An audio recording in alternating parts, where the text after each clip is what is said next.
আজকের ভিডিওতে আমরা হয়ে গেলাম একদিনের জন্য লিচু বাগানের মালিক।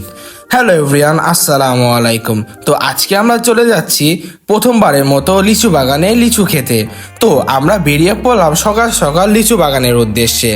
আমরা এই সকালের আবহাওয়া উপভোগ করতে করতে যাচ্ছি। আমরা যখন এই রাস্তা দিয়ে যাই তখন এই রাস্তার গাছপালা আমার কাছে অনেক ভালো লাগে। তো আমরা কথা বলতে বলতে প্রায় পৌঁছে গেছি লিচু বাগানে। এর রাস্তার দুই পাশে সবই লিচু গাছ, দেখতে অনেক ভালো লাগছে।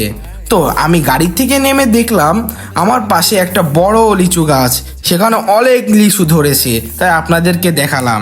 তারপরে আমি লিচু বাগানটি একটু ঘুরে ঘুরে দেখলাম।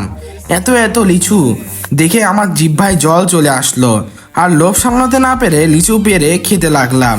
লিচু খেতে এত মিষ্টি যে বলে প্রকাশ করার মতো নয়। লিচু কিনে খাওয়ার থেকে গাছ থেকে পেরে খাওয়ার অনুভূতিটাই অন্যরকম, যেটা বলে প্রকাশ করার মতন নয়।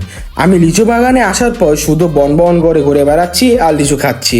এখানে আমি গাছ থেকে এত পরিমাণ লিচু পারছি যে এক হাতে ধরে রাখতে পারছি না। তো একটা লিচু হাতে রেখে বাকিটা নিচে রেখে দিলাম আপনাদেরকে লিচু দেখানোর জন্য। তো আমি একটা লিচু খেলাম। লিচু খেয়ে আমার যা ভালো লাগছে আর কি বলবো। এরকম ফ্রেশ লিচু খাওয়ার মজাই আলাদা। আমরা লিচু বাগানে গিয়েছিলাম দুপুরের দিকে, তাই সূর্যমামার তাপ ছিল অনেক আর খুব গরম পড়ছিল।